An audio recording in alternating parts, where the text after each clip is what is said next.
충격적인 인물에 대한 그 폭로인데, 고려에 그러면은 21대 안기부 장관, 30대 국방부 장관을 지닌 안기부와 국방부를 다 이렇게 두루 거친 장급의 인물이 흔하진 않잖아요. 이런 인물이 금독을 대한 제보를 받았는데 그걸로 나라 구하는데 쓰지 않고 오히려 문재인에게 딜을 넣어서 속된 말로 빨대를 꽂아서 이권을 취한 그런 더러움이라는 걸로 좀 파악이 됩니다. 충격적인 얘기인데 한번 말씀 들어보면 제가 질문을 좀 던지겠습니다. 말씀 들어보겠습니다. 제가 그 2013년 3월 28일 날 중국에서 그 방랑생활 도망가가지고 킬라들 부치가 죽이려고 하니까 또굴단들이 그래서 18개월 방랑자 신세를 바치고 박근혜 대통령이 당선되었기 때문에 제가 그 귀국을 했습니다. 그래가지고 그 당산역 근처에서 그 제 후배를 하나 만났는데, 저를 도와주는 후배가 달고 나온 여자가 한 사람 있는데 그 여자가 북한에서 온 탈북자였습니다. 그리고 그 여자가 특이하게도 39호실이라는데 한 20년 이상을 근무했대요. 그래 39호실이 뭐 하는 데냐 했더니 아마 그 외화를 벌여가지고 그 통치자금을 마련하는 그 최고 통치권자의 통치자금을 마련하는 그런 부서라고 합니다.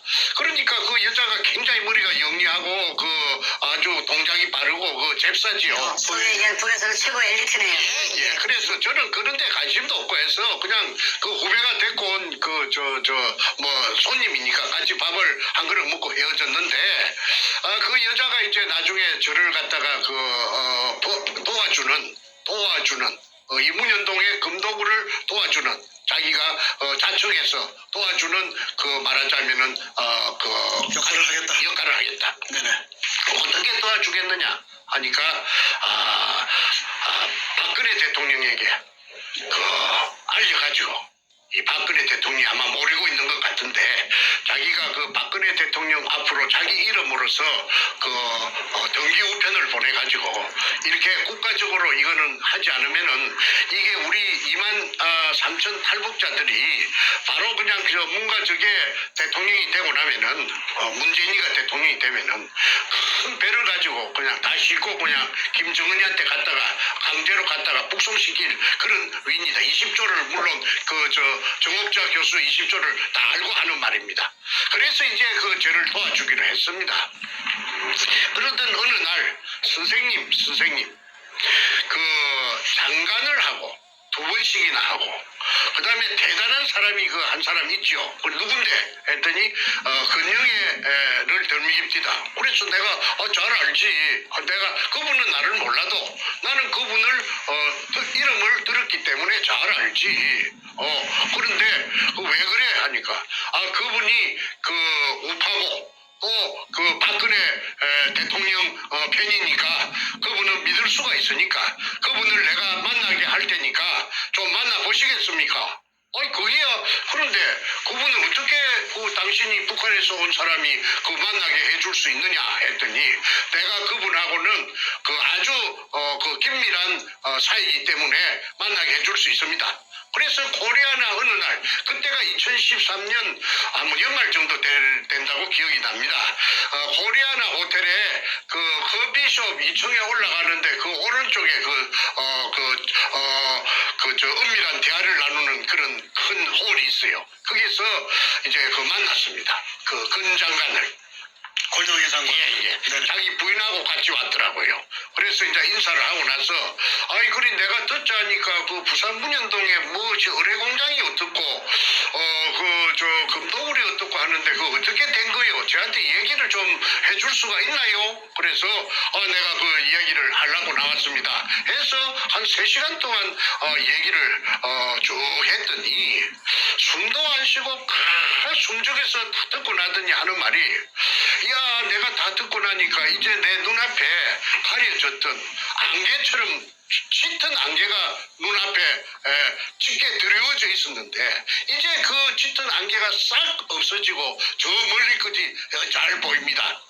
정 작가 이야기를 들으니까 이제 모든 것이 전부 다 이해가 됩니다. 모든 것이 무엇입니까? 했더니 내가 21대 국정 안기부 장관을 하고 그 다음에 내가 내가 30대 국방부 장관을 했는데 안기부장이 장관이신가? 안기부장. 예, 안기부장. 30대 국방부 장관을 해서 내가 정보가 대한민국 안에서는 비교적 몇 손가락 안에 들어갈 정도로 내가 워낙에 잘 아는 사람인데 요 최근에 근래에 들어서 이상한 이야기들이 많이 들었다. 서너 사람으로부터서.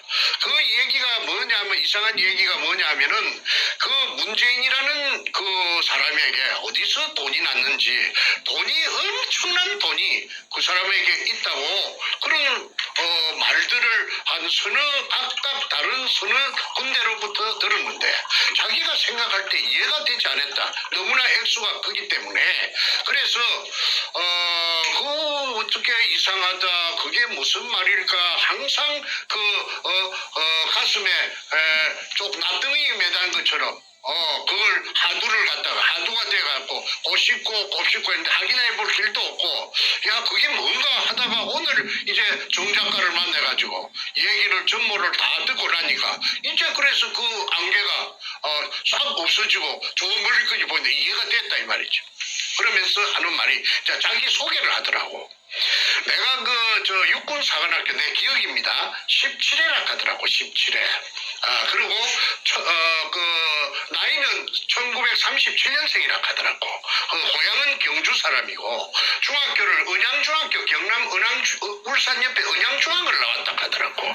그리고 자기 아버지가 그 중학교 선생님을 하셨대요. 그리고 교육자의 자제인데 그래 이제 고등학교를 시골에서 졸업하고 그다음에 육군사관학교 17기로 입고해서 육군 중장 3스타 때 그다음에 국방부 차관이 되었고 발탁 김영삼이 들어서자 그다음에 국방부 차관에서 승진해가지고 국방부 장관 그다음에 또 안기부장 이렇게 됐는데 자기가 국방부 장관 할 때는 자기 말입니다. 국방부 장관 할 때는 항장엽이라는 그런 북한의 거물을 자기가 안기부장 할 때 그렇다. 항장엽치를 자기가 작업을 해가지고 한국에 데리고 왔고 그 다음에 국방부 장관 할 때는 하나회를 척결하는 김영삼이의 지시에 따라서 하나회를 싹 없앴다 하대. 그걸 내한테 훈장처럼 말하더라고. 그래서 아이고 대단합니다 했더니 자기가 그 국방부 장관을 할 적에 법무부 장관이 있었는데 법무부 장관이 청와대에 김영삼 시절에 김기춘이라는 거제 사람이 법무부 장관을 했는데 같은 경상도가 돼서 자기하고는 나이는 자기가 좀 많다고 하더라고. 2-3살 많다고 하더라고. 참 친하게 지내서 그 농담도 하고 아주 가깝다고. 그러니까 그때 김기춘 씨가 말하자면은 그 비서실장을 하고 있었습니다. 박근혜 정권에 청와대 비서실장을 하고 있습니다. 그래서 내가 이제 이렇게 알았으니까 이걸 안 이상해. 내가 국가에 19살 때부터 국가의 은혜로서 내가 그렇게 높은 벼슬까지 내가 두 분이나 내가 했으니까 나는 국가에서 굉장한 혜택을 많이 받았다. 그러니까 국가에 이제 봉사할 기회가 이제 왔으니 보훈을 할 기회가 왔으니 내가 이 몰랐으면 몰랐지 이걸 안 이상해. 내가 가만히 있으면은 내가 이 사람도 아니다. 그러니까 내가 내 늙은 내 모가지를 국가에서 필요하다 하면 내가 모가지도 내가 내놓을 수가 있는 그런 각오가 돼가 있는데 이걸 내가 알았는데 이 어마어마한 이 커넥션을 내가 안 푼다면은 내가 이 국가에 보존할 길이 없다. 그러니까 나를 믿어주겠소? 하고 묻더라고. 그래. 어떻게 믿어달라는 말입니까? 하니까 내가 언제까지라고는 내가 장담은 못하겠지만은 내가 어째도 이 일을 꼭 해결할 테니까 나를 믿고 내하고 같이 이 문현동 의뢰공장의 진실을 해결하는데 내한테 그 일을 맡겨주기를 바라요. 그거 참 내로서는 물어보나 마나 딱이지 딱. 그리고 든든하기 짝이 없는데 그 장관을 2번씩이나 한 사람을 내가 국민학교 내가 선생 출신이 말이야. 만났으니까 그런 분이 자청해서 자기가 해결해 준다니까 내가 그냥 항공무지로 소이다 이래 되는 겁니다. 그런데 하나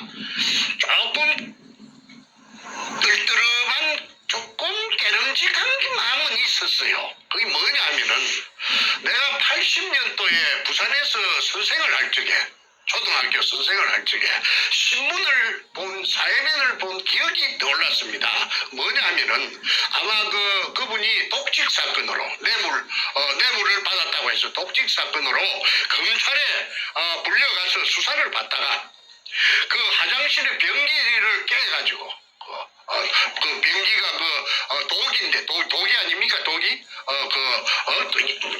여물지요. 이걸 독기다시 바닥에다가 던져갖고 깼던 어쨌든 뚜껑을 깨가지고 그 뾰족뾰족한 날카로운 걸 가지고 날카로운 그 뾰족한 그걸 가지고 배를 그었다는 사실입니다. 그러면은 그래가지고 이제 병원에 실려가고 소동이 났다는 것을 제가 신문 기사를 통해서 알았습니다. 그때는 느낀 소감이 기억이 났는데, 그거 쑤시려 하면은 팍 쑤시갖고 창자가 좀 티 나오도록 저 외놈들 같이 할복을 하려면은 그래가지고 그 창자가 티 나오고 뭐 죽든지 살든지 그냥 그래 하지. 그 껍데기만 표피만 피하만 살짝 금이 가갖고 긁어가지고 피가 나왔다 하는 그걸 나는 일컬어서 내가 혼자 말로 그 당시에 중얼거리고로 아이고 아야 사건이네 아야 긁으니까 껍데기만 뺏기니까 아야 아프지 아야지 그걸로 하면 푹 좀 주시었던지 내가 그 생각한 게 떠올라서 그걸 조금 개그를 했습니다. 그 쇼라고 나는 그 당시에 내가 그 쇼라고 생각했거든요. 권력이라는 사람의 인격이 뭔가 쇼맨십이 있는. 아니 그래서 그게 또 딱 떠오르더라고. 그래서 야 저 사람 믿어도 되나 싶거든. 어쨌든 간에 내가 뭐 지푸라기 잡는 심정이니까 그래서 그러면 이제 다음날 또 만나자. 또 며칠 동안 연구부 만났어요. 만나서 내한테 세 가지를 주문하더라고. 세 가지를 조건을 옵션을 세 가지를 걸더라고. 뭐냐면 하나는 첫째 교회에 나오라. 교회는 어느 교회냐 하면은 용산 우체국 뒤에 있는 그 국방부 후문에 있는 국군 중앙교회에 자기가 장로인데 그게 나오는 조건이다. 주일마다 주일에는 마차 나오는 한 번도 빠지면 안 된다. 그러면 11시부터서 예배가 시작되는 그 예배에 이제 나오라. 교회를 왜 나오라는 거예요? 나오라 하는 것은 조건은 그래 왜 교회에 셌는데 교회가 제가 일산서부터 거기까지 먼 길을 와야 됩니까? 내가 물었더니 그게 나와야 일주일마다 정보를 서로가 진행된 사항에 대해서 정보를 교환할 것이 아니냐. 말이 맞지요. 정기적으로 접촉을 하자. 그렇죠. 교회에서. 그렇죠. 네네네. 그래서 그거는 내가 거부할 마음이 없죠. 그건 더 고맙지요.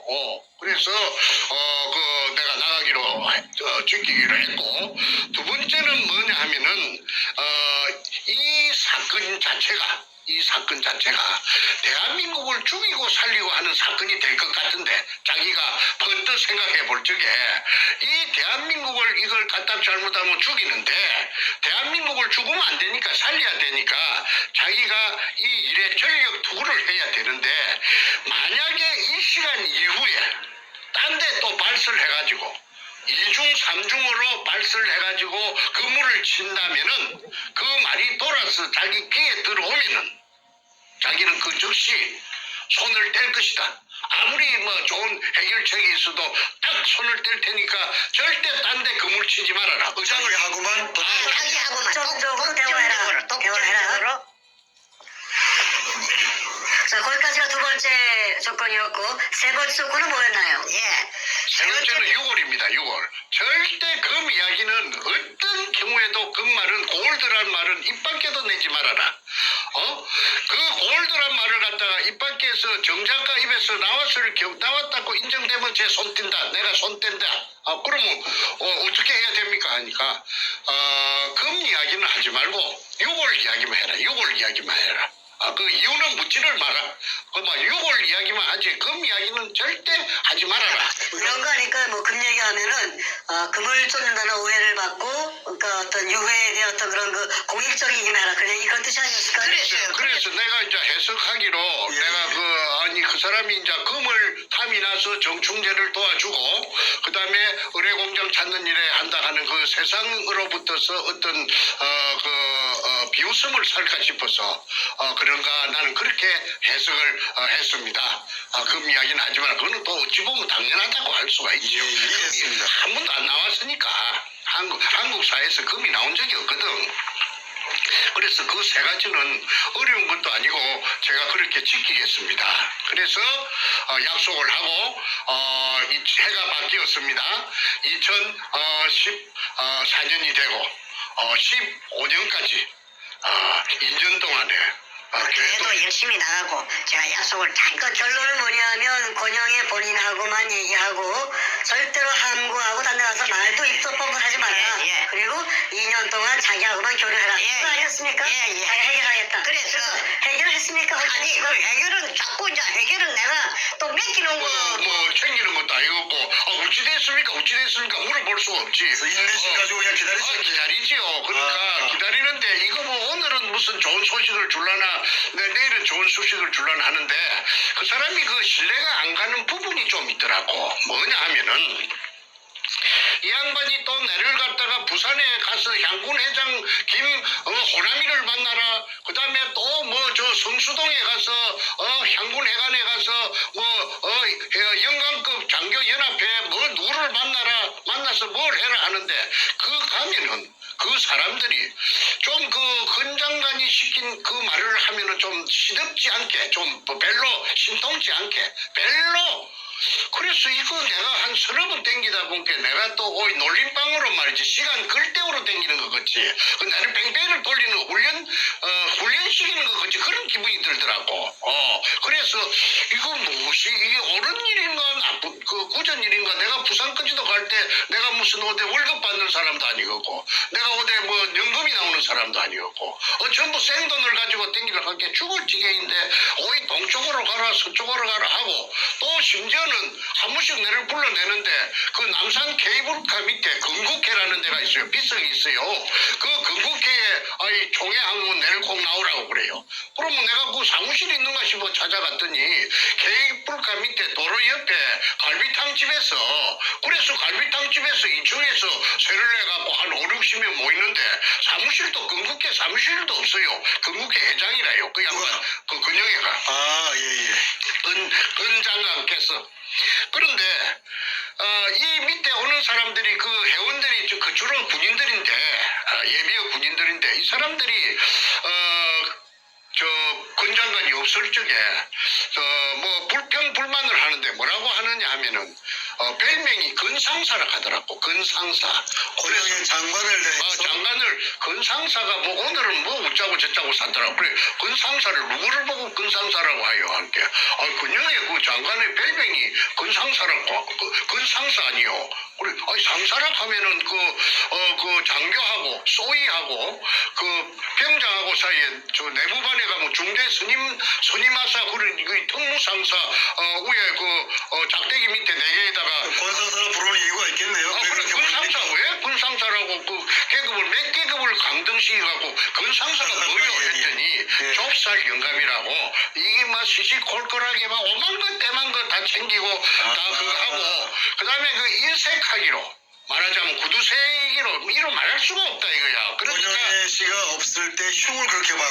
그래서 내가 건상사라 하는 그걸 내가 글을 쓰는 사람인데 충분히 내가 그 건상사 왜 건상사라 하는지 내가 어필할 수가 있죠. 그래서 내가 하나 회의감이 드는 것이 건상사라 하는 별명으로 자기네들 군대 후배들이 놀리는 그런 별명을 지을 정도 되면은 저 사람이 어떻게 이렇게 큰 이런 어마어마한 이런 일을 해결을 과연 해낼까 하는 그런 의구심이 들었어요. 그런데 아니나 다를까 그 김기춘 그 양반을 만났다 하는 그런 명쾌한 이야기도 안 하고 청와대에 자기는 마음대로 출입할 수 있다고 해놓고는 들어가서 박근혜 대통령하고 만났다는 얘기도 없고 내가 물어봐도 뭐 조금 더 기다리라 뭐 이런 식으로 조금 귀찮은 그런 기색도 보이고 박근혜 대통령한테 청와대 들어가서 그냥 같이 독대해가지고 그냥 얘기해버리면 되는 것인데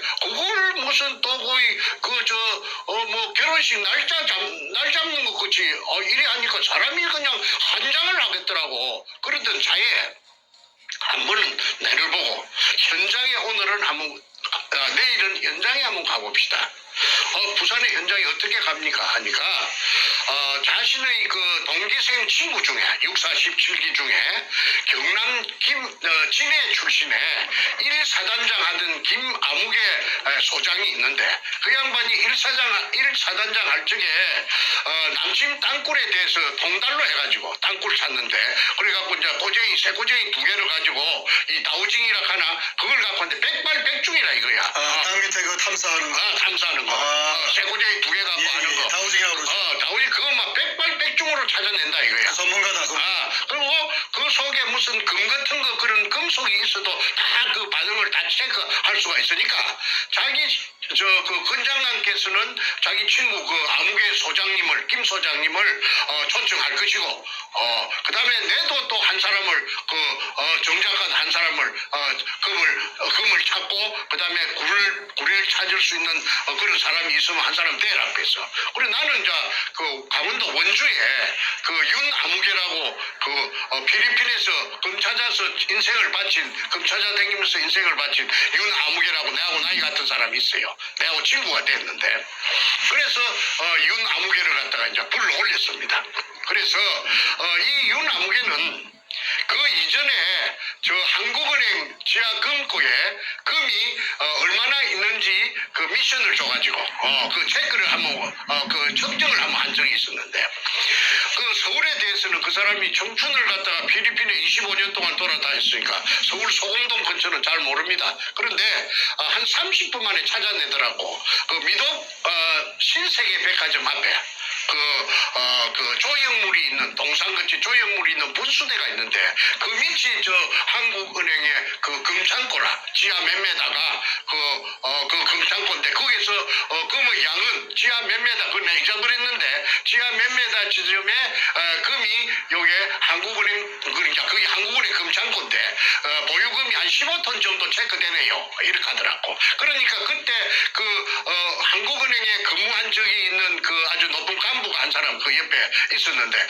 이 감동을 한 적이 있습니다. 어이구 명도네 바로 명도네 어떻게 그렇게 기가 차게 알아맞히느냐. 그래서 내가 이제 그 자료 중에 윤아무개 그분도 소위 다우징 기술 같은 거에 능통한. 다우징 아니에요. 다우징은 아니고. 다우징 아니고 일본 옛날에 그 왕실에서 그 금을 씌워놨던 그 창고 속에 금이 가득 들어가 있지 않습니까? 그 금을 갖다가 일일이 빼갖고 무게를 달라가면은 그것만 해도 막 어마어마한 일이기 때문에 금이 양하고 그 금이 그대로 온전하게 있는가를 측정하는 기계가 있대요. 그 일본 왕실에서 내려. 그 기계를 이 사람이 어떻게 벤치마킹을 해가지고 자기가 보완을 해가지고 백발백중이라고 장담을. 지하에 있는 금을 위치와 양을 확인할 수 있는 그런 기술을 그 기구가 있어요. 자기만이. 시험상 시켜보니까 백발백중. 그래서 지금 이제 주요 국가별 금 보유량 2010년 6월달에 나온 통계치가 여기 있는데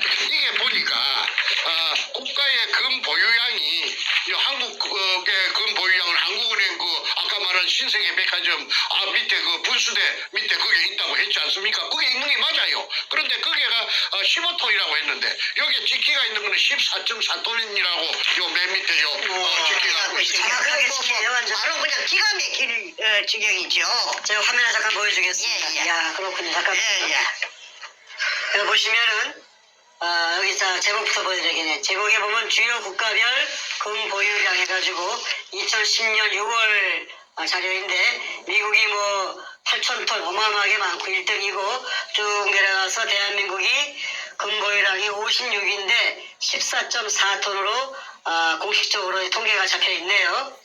근데 그분이 말씀하신 15톤 집었으니 정확하게 그래서 의심의 더 이상 그 사람의 실력에 대해서 의심의 할 수 있는 그게 조건이 아무것도 없죠. 그래서 이제 윤을 불러들이서 가지고 그 군인 출신 그 권영애 씨의 군인 출신 그 다우징 전문가 한 분하고 바로 이 윤아무개하고 2명을 데리고 현장을 갔다. 됐습니다. 그래서요. 근 장관의 부인성 승합차를 고속도로 버스 전용 차선에 달릴 수 있는 걸 타고 그 부산 현장에 갔습니다. 가서 이제 두 사람이 이제 그 현장에 비가 부슬부슬 오는데 그 육군 소장 그 권장관의 친구하고 그다음에 이 원주에서 온 그 윤하고 둘이서 이제 금시초문으로 만났던 것입니다. 그 사람들도 둘 아는 사이가 전혀 없지요. 그런데 둘이가 딱 일치가 되는 것입니다. 여기서 저기까지 약 50m가 되는데 그 지하 몇 미터 지점에 공간 반응이 나오고 그 이제 밑에 공간 반응이 나오는 거기 어마어마한 공간 반응이 나오는 그게 의뢰공장입니다. 그리 이제 그 동네 일대를 쏘다니다가 이제 특기 사항이 이제 두 사람이 다 공간 반응이 일치가 되는데 그 옹벽 위쪽에 산동네에 그렇게 말하자면 내가 구멍 뚫은 그 산후의 그 근처에 1174번지입니다. 1174번지입니다. 박상조라는 그 사람의 집이 약 40평이 있었어요. 그 집 밑에서 금 반응을 300톤을 체크했습니다. 300톤. 100톤, 300톤을 체크를 누가 했느냐? 두 사람 다 똑같이. 두 명 다 똑같이 300톤이라고. 예. 이야. 그래서 그 밑에 그런데 그 이제 뭐 이거 희한한 말은 그 구멍을 뚫는 시추 기계를 전공하는 그 기계를 보링하는 기계를 뭐이가 동원해서 이게 내가 자기가 발악하는 그 위치에다 구멍을 뚫으면은 금을 이렇게 찍었어. 그 무디기에 바로 그 기계가 좁히단기 들어가서 찍었어. 그 금가루가 묻어 올라온다 카대.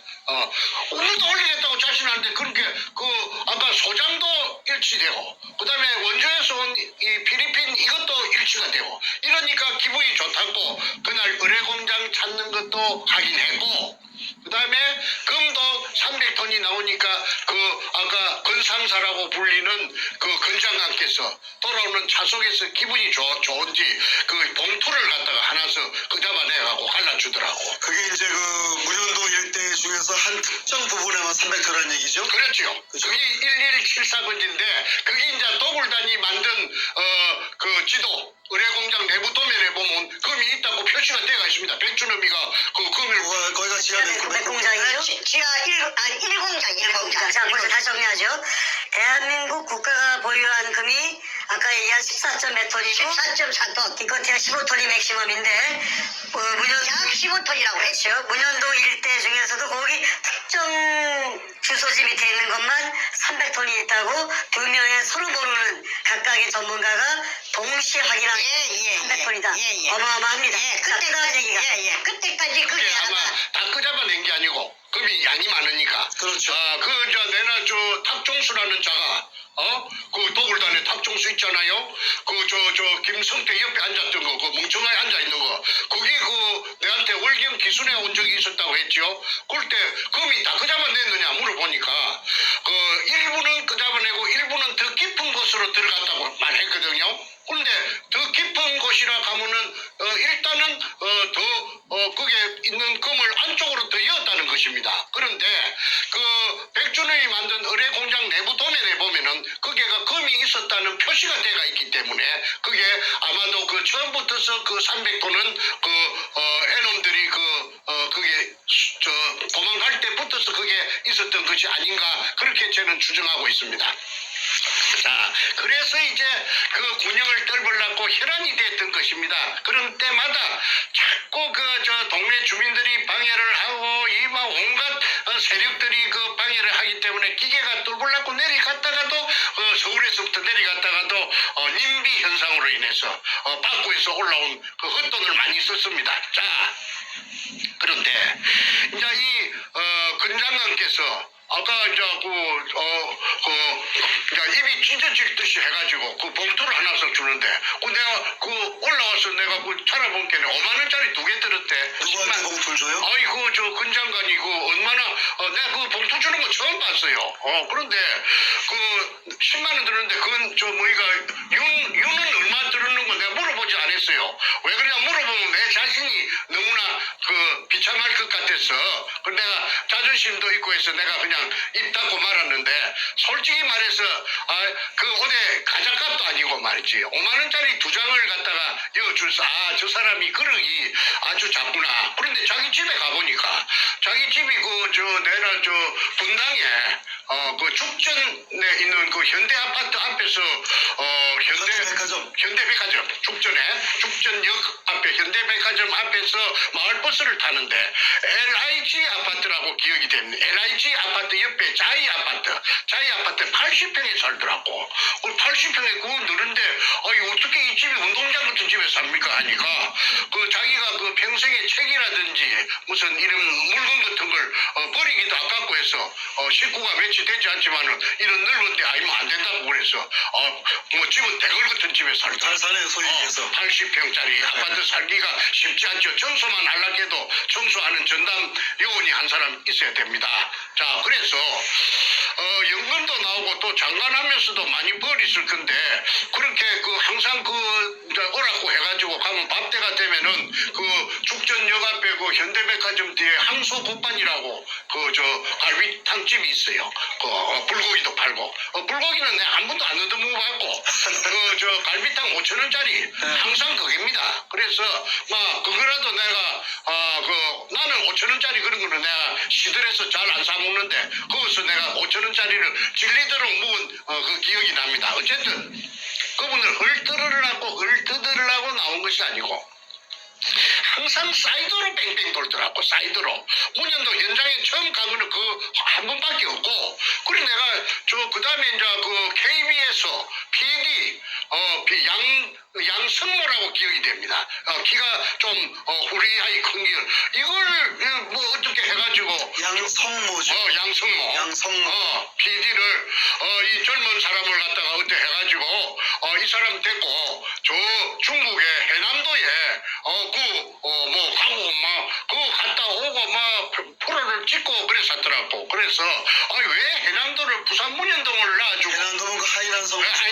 하이난섬. 해남섬에 삶 알았는데 예. 그게 옛날 외전 때 우리 한국의 그 핵무소에 있는 그 교도소지요 있는 죄수들이 이게 그 해놈들이 거기에 가서 노력 봉사를 뭐 예를 들어 6개월 하면은 너그 자녀 형기를 삭감해 주겠다고 이래갖고 자원서를 받아갖고 수많은 한국의 죄수들을 인적 자원이 부족하니까 그 해군 기지 공사하는데 그 싣고 갔어요. 거기에 가서 해방이 되자 그 돌려보내야 됨에도 불구하고 돌려보내려면 귀찮으니까 거기에서 총을 쏴면은 총알도 아까우니까 그냥 구디 파갖고 그 인부들 씨가 큰 구디 파갖고 그 자기 구디에 자기가 막 죽창으로 찔러 죽이고 그만 저 총에 대금 꽂아갖고 찔러 죽이고 그만 개머리판으로 두들고 그만 망치로 때리고 해가지고 학살을 강제징용된 사람들이 희생된 현장을 갔다 이거지. 예, 그래서 이제 그게 고구마밭에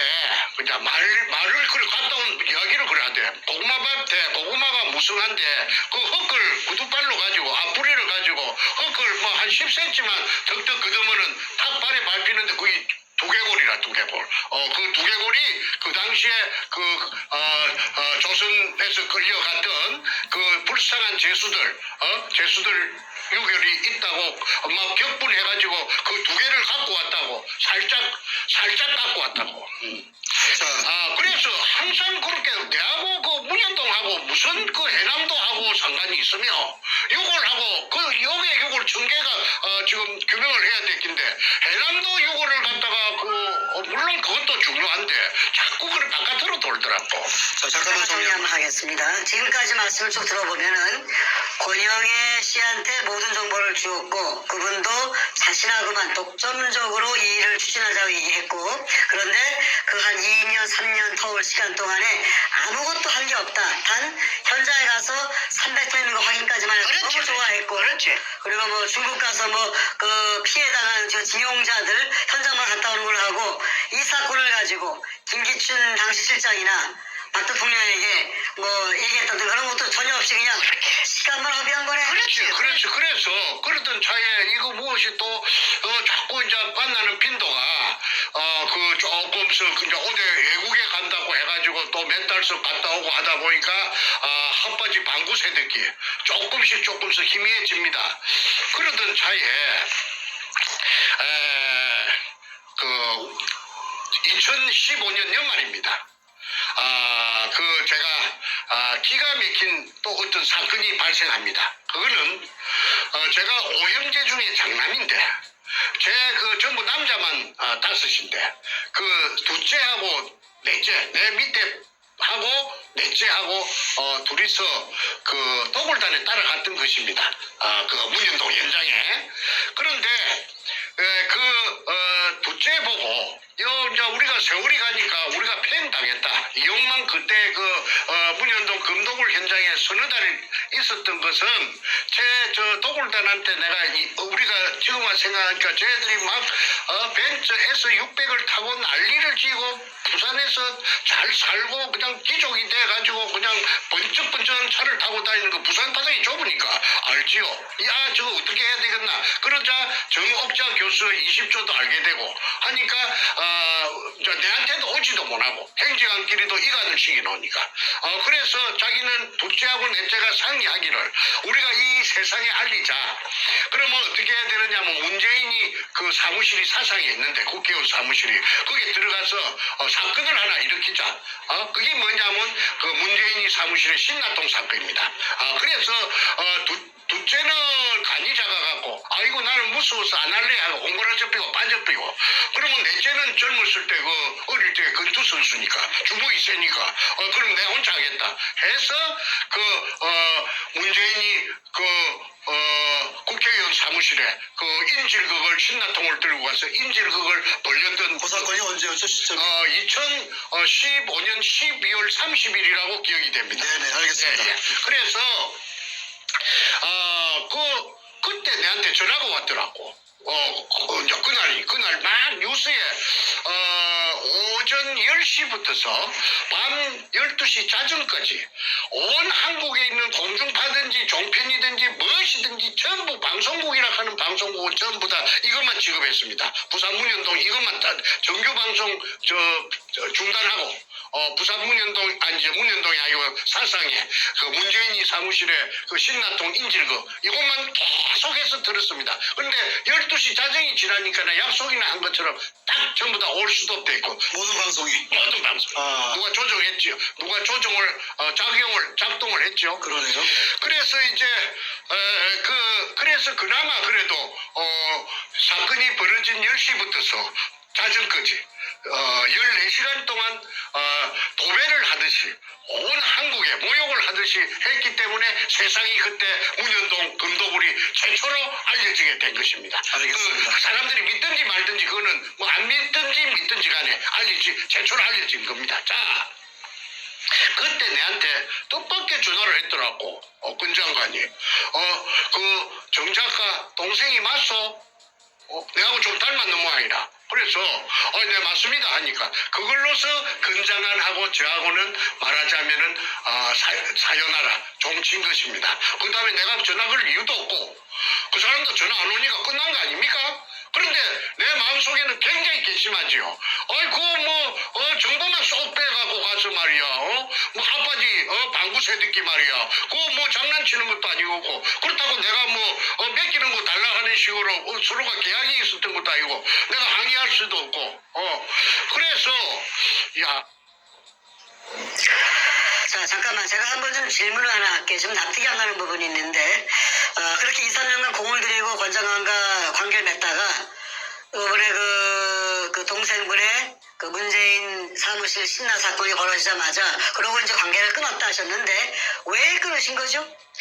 아니 그쪽에서 마무리를 해줘야 될 텐데 2년 3년 동안 해수로 3년 동안 질질 끊고 사람을 갖다가 민방위 훈련시키는 것처럼 골탕을 먹여놓고는 외국에 간다 어쩐다 해가지고 그냥 문현동하고는 별로 관심도 없고 하니까 저 틀렸구나. 나는 이미 고표를 쳤습니다.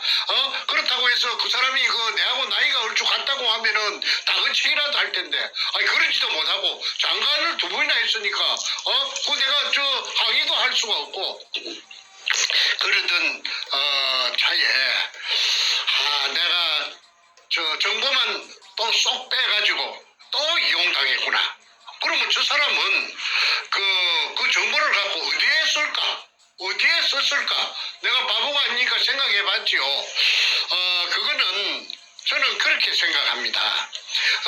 특수궁 앞에서 시청 앞에서 당기국의 태극기를 할 적에 그 사람이 또 밖에도 그게 나타나고 또 좀 있다가 헌법재판소 앞에서 뭐 단식을 한다고 해서 나는 당장 저 사람이 쇼하고 있구나. 쇼를 하고 있구나. 저 아까 제가 그 서두에 말씀드린 것처럼 아이야 사건 이야기했습니다. 그 검찰에서 그 화장실 변기를 깨뜨려 가지고 피부 껍데기만 조금 나가고로. 그래서 내 아이야 사건이라고 했는데 아이야 사건도 쇼고. 그다음에 그 헌법재판소 앞에서 그 저 단식하는 것도 내가 볼 때는 쇼업티다. 그리고 내한테 모든 정보를 가지고 간 것도 해결해 주겠다는 것도 쇼고 전부 연결이 되지요.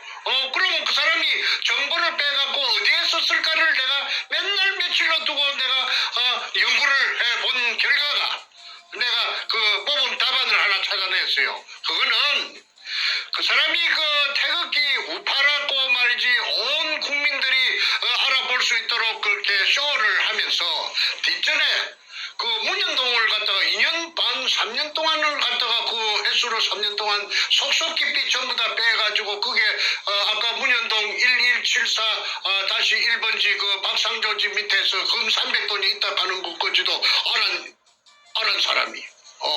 그런데 그걸 어디 그만 가만히 있고 뭐 입에 잡고 채웠겠습니까? 목적이 있어서 그렇게 빼냈겠지요. 그것은 내가 볼 때는 문재인이하고 서로 보지 않는 곳에서 책상 밑에서 내통을 하고 있었다. 내통을 하고 있었다. 그러면 어떻게 내통했느냐?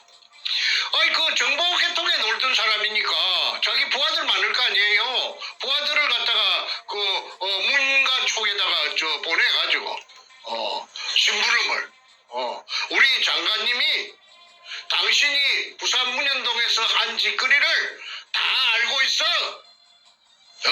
다 알고 있어. 그 다음 말은 할 필요가 없지요.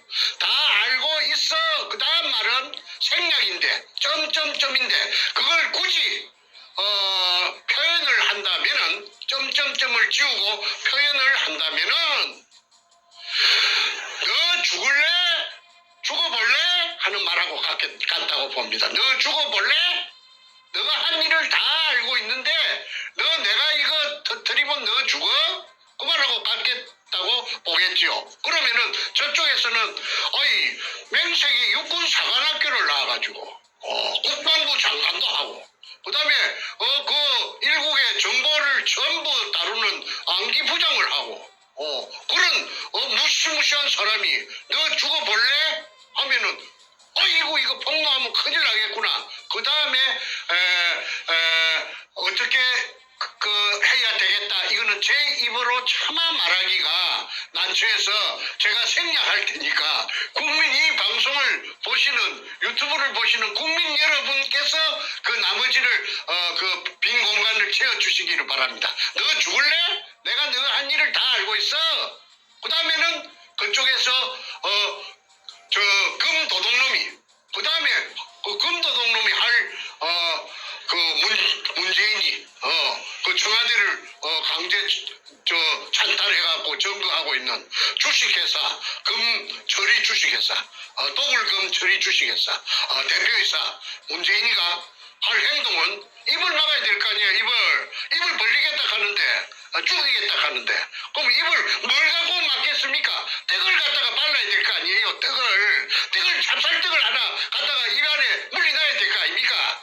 그래서 그 찹쌀떡이 뭔가는 여러분들이 방송 들으시는 분들께서 국민이니까 판단하시고 그 다음에 제가 그 헌법재판소 앞에서 그 내가 전부 다 나를 찾아보시오. 내가 이 나이가 이리 노구해도 내가 국가와 민족을 이렇게 사랑하기 때문에 내가 이렇게 죽을 수도 있는 단식을 이렇게 하고 있지 않소. 그걸 쇼고 그 다음에 그 문현동에 대해서 박사학위 논문을 쓸 정도로 전부 다 알맹이를 쏙 빼갖고 갔으면 그걸 갖다가 왜 태극기 집회 때 안 떠들었나 이 말이야.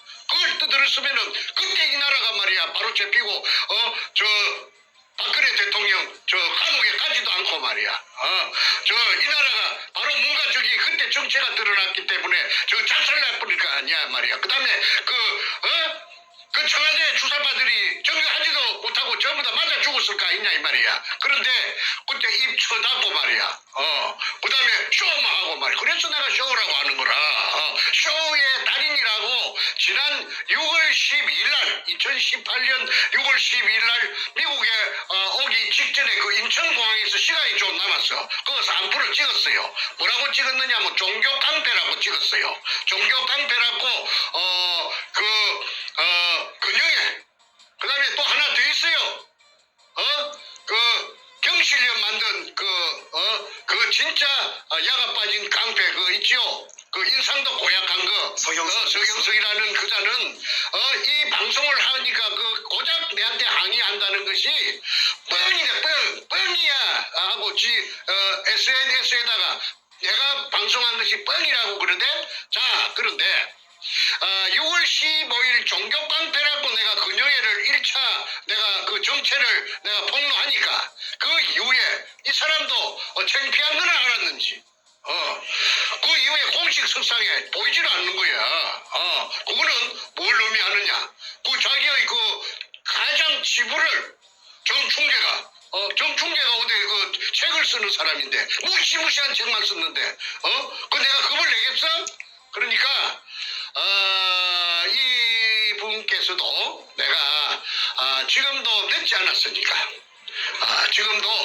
지금이라도 자신이 내가 오해를 하고 있다면은 저 공식적인 그 매체에 나타나서 유튜브도 좋다고 나타나서 그 문현동 그때 취득한 정보를 내가 그 문가한테 공갈로 쳐서 좀 빼먹었다. 국민 앞에 섰고 대지하기를 내가 간절히 바라고 그 다음에 나는 가짜 태극기였다. 공개를 하는 것이 위장한 가짜 태극기였다. 그리고 반문연대고 나는 글로벌리스트다. 한국의 국정원장들은 거의 다 글로벌리스트라 하대.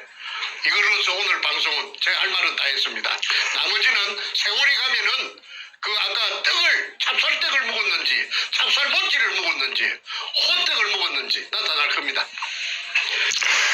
오늘 메시지의 제목이 다시 한번 상기시켜드리면 금독을 정보로 문재인에게 빨대를 꽂은 권영애의 더러운 정체입니다. 제목에 모든 것이 다 담겨있고 지금 장시간 말씀하시면서 모든 내용이 다 공개가 됐는데 우리가 알고 있는 권영애는 옛날 안기부장 권영애도 있고 국방부장 권영애도 있지만 가장 최근 2년 동안에는 탄기국의 권영애로 많이 알려져 있었고 아까 말씀하신 대로 탄기국 그 끝단에 마무리될 때쯤에 아주 그 명예롭게 퇴장하는 그런 신용을 하면서 소위 단식 쇼를 벌였습니다.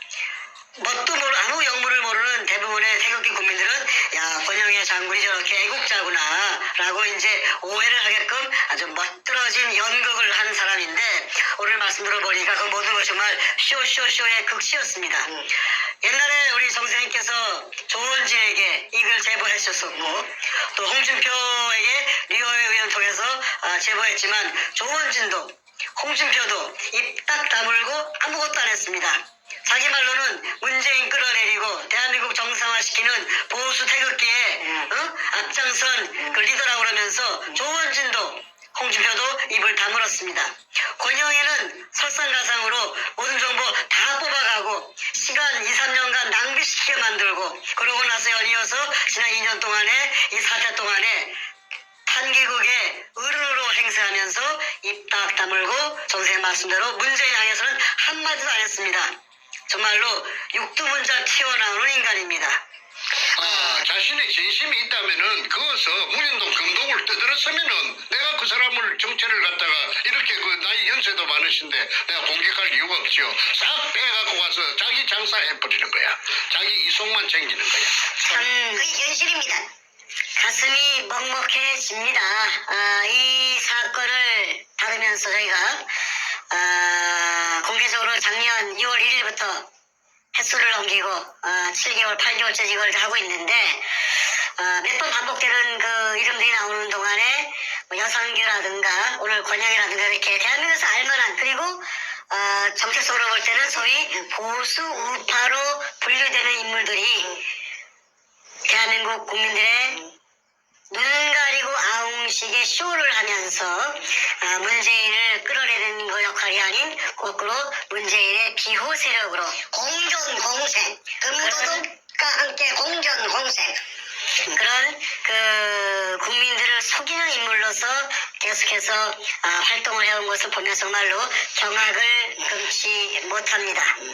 자, 권영희는 이렇게 금독을 정보로서 국가를 살리는데 그 정보와 자신의 인맥과 또 대한민국 내에서 알아주는 그러한 그 경험을 가진 인물인데 그렇게 좋은 데 쓰지 않고 오히려 문재인을 협박해서 그 금 재물을 나눠 먹게 하는 소위 얘기하는 빨대 꽂기를 하고 자신은 그 와중에 국민들 눈물 뚝뚝 흘리면서 태극기 집회하는데 가짜 태극기 행사하고 문재인을 오히려 막아주고 도와주는 문재인 비호 세력으로 활동을 하였습니다. 그리고 자신은 마지막에 멋지게 퇴장하기 위해서 판기후 말기에 단식쇼로 이 상황에서 슬그머니 빠져버리고 이제 더 이상 나오지 않습니다. 나올 이유도 없죠. 나올 이유도 없고 본래 연극은 잘합니다. 나올 이유도 없고 나와봤자 오히려 본전도 못 건지니까. 자, 여러분 오늘 메시지 여기서 마무리를 지어야겠습니다. 정말로 문재인과 권영애가 둘이 밀실에서 만나서 어떠한 딜을 했는지 지금 우리는 알 수가 없습니다. 그러나 지금까지 보여진 모든 정황들 근거해서 사건은 정황적 근거에 대한 추적으로 시작하는 거 아닙니까? 이 모든 정황적 근거에서 권영희는 자신의 정체성으로 볼 때는 문재인을 끌어내기 위해서 앞장서온 인물인데 대놓고 그런데 이 모든 정보 문재인을 박살내신 정보를 가지고 오히려 입을 다물고 조용히 어디로 사라졌다. 무슨 말을 들었겠습니까? 국민 여러분께서 마지막 판단에 빈칸을 채워주시기 바랍니다. 권영의 그 더러운 모습 온 세상에 폭로했습니다. 오늘 여기서 마치겠습니다.